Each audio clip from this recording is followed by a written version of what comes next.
Hello बच्चों, good morning. कैसे हैं आप सभी? मैं आई होप कि आप सभी बच्चे अच्छे होंगे। आज इस वीडियो में हम क्लास 12th की अकाउंटेंसी में चैप्टर 8 जो है company accounts issue of debenture में आज का जो टॉपिक हम डिस्कस करेंगे वो पिछले वीडियो को आगे बढ़ाते हुए ही जो टॉपिक हमारा है accounting for issue of debentures considering the term and conditions of रिडम्पशंस।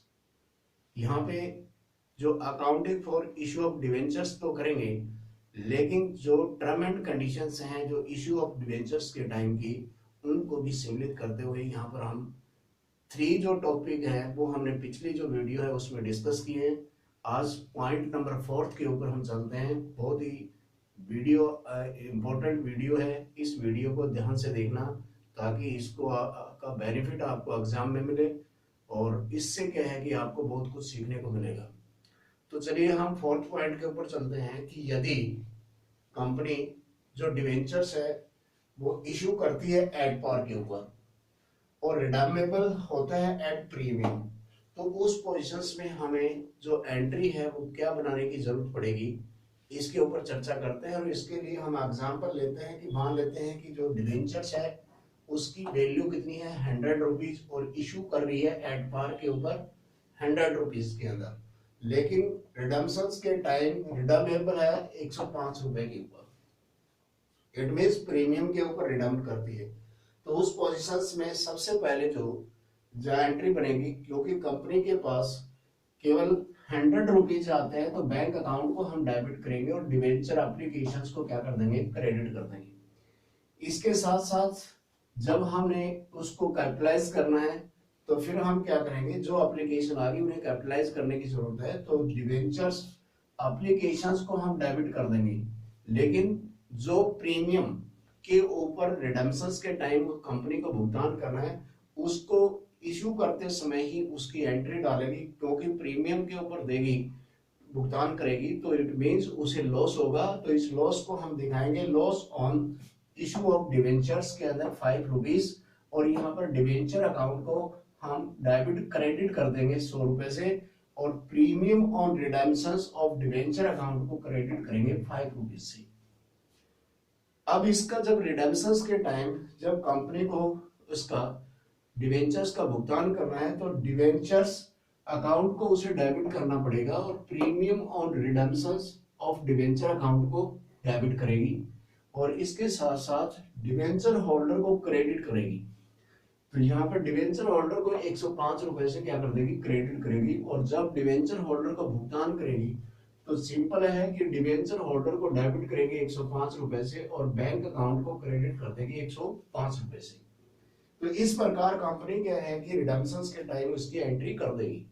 Now अब हम चलते हैं कि जब यदि डिवेंचर्स कंपनी इशू करती है डिस्काउंट के ऊपर और उसका रिडम्पशन होता है वो प्रीमियम के ऊपर होता है, तो इसके लिए एक एग्जांपल हमने मान लिया कि डिवेंचर की अमाउंट वैल्यू कितनी है 100 रुपए का, इशू कर रही है 98 के अंदर, और यहाँ पे रिडमेबल अमाउंट है वो 105 रुपए है। तो इसमें कंपनी के पास जो जितनी अमाउंट आई 98 रुपीज आती है, तो बैंक अकाउंट को डेबिट करेगी 98 रुपीज से और डिवेंचर एप्लीकेशंस को क्रेडिट करेगी यहाँ पर 98 रुपीज से। अब इसे ड्यू करेगी तो डिवेंचर एप्लीकेशन जितनी उसने क्रेडिट की है उसको डेबिट कर देगी यहाँ पे 98 रुपीज से। अब उसे लॉस होने वाला है। लॉस किस प्रकार, 100 रुपए का था, 98 में 2 रुपए यहाँ पे लॉस हो रहा है उसको, और प्रीमियम के ऊपर वो रिडम्प्ट कर रही है तो 5 रुपए यहाँ लॉस हो रहा है। तो loss on issue of debenture उसको 7 रुपीज हो रहा है, तो इसे डेबिट करेगी। अब डिवेंचर्स अकाउंट को क्रेडिट करेगी, कितने की वैल्यू कितनी है इसकी, 100 रुपए का, 100 रुपए से इसको क्रेडिट कर देगी। और प्रीमियम ऑन रिडम्पशंस ऑफ डिवेंचर, क्योंकि जब रिडम्पशंस के टाइम प्रीमियम दे रही है तो उसे वो क्या कर देगी, क्रेडिट कर देगी। अब यहाँ पे क्या है कि जब इसके अंदर कंपनी को जब उसका भुगतान करना है मैच्योरिटी डेट के ऊपर, तो उस टाइम डिवेंचर अकाउंट को कितना 100 रुपए का है, तो 100 को क्या करेगी, डेबिट करेगी। प्रीमियम ऑन डिवेंचर्स को क्रेडिट किया था, premium on debentures redemption of debentures को क्रेडिट किया 5 रुपए से, तो इसे 5 रुपए से डेबिट कर देगी। और यहाँ पर डिवेंचर होल्डर अकाउंट को क्या क्रेडिट करेगी, कितने, 105 रुपए से। अब जब उसका भुगतान करेगी तो नेचुरली है कि जो डिवेंचर होल्डर को क्या है कि 105 रुपए से क्या कर देगी, डेबिट करेगी, और बैंक को क्या कर देगी, यहाँ पे क्रेडिट कर देगी। तो इस प्रकार जो कंपनी है वो क्या करती है कि इसकी एंट्री तैयार कर देती है रिडम्पशंस के टाइम। और यहाँ पे एक चीज और ध्यान रखने वाली है, जो कंपनी को लॉस हुआ, जो यहाँ पे हम देखते हैं कि जो कंपनी को जो लॉस है वो कितना है, यहाँ पे लॉस एक तो डिस्काउंट का लॉस है, जो यहाँ पे टोटल लॉस उसको 7 रुपए हो रहा है, तो 7 रुपए को इसको राइट ऑफ करने के लिए एक एंट्री और डालेगी, जो इसमें जो एंट्री होगी statement profit and loss account को डेबिट करेगी। और यहाँ पे जो discount on redemption of debenture जो है, यानी उसको अकाउंट को क्रेडिट करके एंट्री को खत्म कर देगी, उसे राइट ऑफ कर देगी। नाउ हम चलते हैं इसके अंदर थर्ड फॉर्म, इसके अंदर 6 फॉर्म पे। यदि कंपनी डिवेंचर इशू करती है एट ए प्रीमियम के ऊपर और उनका रिटर्न भी क्या करती है, प्रीमियम पे कर देती है, तो उस पोजीशंस में हम यहाँ पे एग्जाम्पल मान लीजिए कि 100 रुपए का जो डिवेंचर है उसे इशू करती है 106 रुपए के अंदर, और यहाँ पे रिडमेबल करती है, यानी कि उसका भुगतान के टाइम जो भुगतान करती है वो 110 रुपए के अंदर करती है मैच्योरिटी डेट के ऊपर। तो अब इसकी पॉइंट्री क्या होगी, क्योंकि कंपनी के पास विद प्रीमियम अमाउंट आ रही है, तो बैंक अकाउंट क्या है कि 106 रुपए से डेबिट होगा, और यहाँ पर डिवेंचर जो एप्लीकेशन है उन्हें क्रेडिट कर देंगे हम 106 रुपए से, सिंपल। अब कंपनी के पास जो इसे कैपिटलाइज करेगी तो डिवेंचर एप्लीकेशंस का कितना आया, 106 रुपए, 106 रुपए से तो यहाँ पर ये डेबिट करेगी।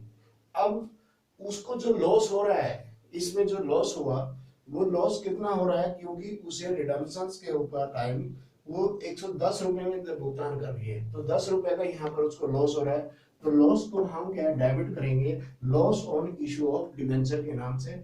अब डिवेंचर कितने की वैल्यू है, जो फेस वैल्यू है उस फेस वैल्यू को हम क्रेडिट करेंगे, तो डिवेंचर्स अकाउंट को क्रेडिट करेंगे 100 रुपए से, क्योंकि इसने प्रीमियम पे इशू किया है, तो प्रीमियम तो इसका बेनिफिट है, तो इसका मतलब कि इसकी रेवेन्यू है, तो सिक्योरिटी प्रीमियम अकाउंट को हम क्रेडिट कर देंगे 6 रुपए से, और जो उसे रिडम्पशंस के टाइम जो भुगतान करना है वो प्रीमियम और रिडम्पशंस उसको भी क्रेडिट करेंगे 10 रुपए से। अब यहाँ पे जब कंपनी को मैच्योरिटी डेट के ऊपर इसे भुगतान करना है, तो पहले क्या करेगी, डिवेंचर अकाउंट को क्या करेगी, क्रेडिट कर डेबिट करेगी 100 रुपए से, और इसे कितना प्रीमियम देना पड़ रहा है इसके ऊपर रिडेम्पशंस के टाइम उसे भी डेबिट कर देगी, प्रीमियम और रिडेम्पशंस अकाउंट को डेबिट करेगी 10 रुपए से। अब डिवेंचर होल्डर को जितना भुगतान करना है तो उसे डिवेंचर होल्डर को क्या करेगी, क्रेडिट करेगी, टोटल हो गया 110 रुपए। अब डिवेंचर होल्डर को जो है भुगतान करेगी तो डेबिट करेगी डिवेंचर होल्डर को 110 रुपए से, और बैंक अकाउंट को क्रेडिट कर देगी 110 रुपए से। यहाँ पे जो लॉस हो रहा है उसको उसके टाइम रिडम्पशंस के टाइम इस लॉस को क्या है कि 10 रुपए को क्या करेगी, वो राइट ऑफ करेगी, और जब राइट ऑफ करेगी तो उसको क्या करेगी, loss statement of profit and loss account को डेबिट करेगी, और इसको loss on issue of debentures को क्या कर देगी, क्रेडिट कर देगी।